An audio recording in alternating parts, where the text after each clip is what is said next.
How do you pronounce this? It's buffoon. A buffoon is a foolish or ridiculous person who often tries to make others laugh by acting silly or clownish. In Tagalog, hangal, siraulo, pabirong tao na nakakahiya. In Bisaya, buang-buang, kusog magbinuang, walay buot. A buffoon is a funny person, but not in a good way.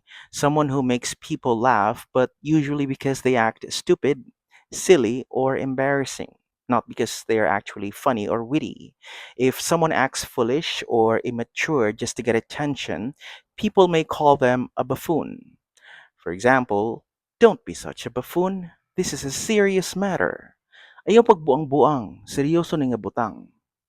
Ikaw, how do you use buffoon in a sense? Try to comment that and follow for more.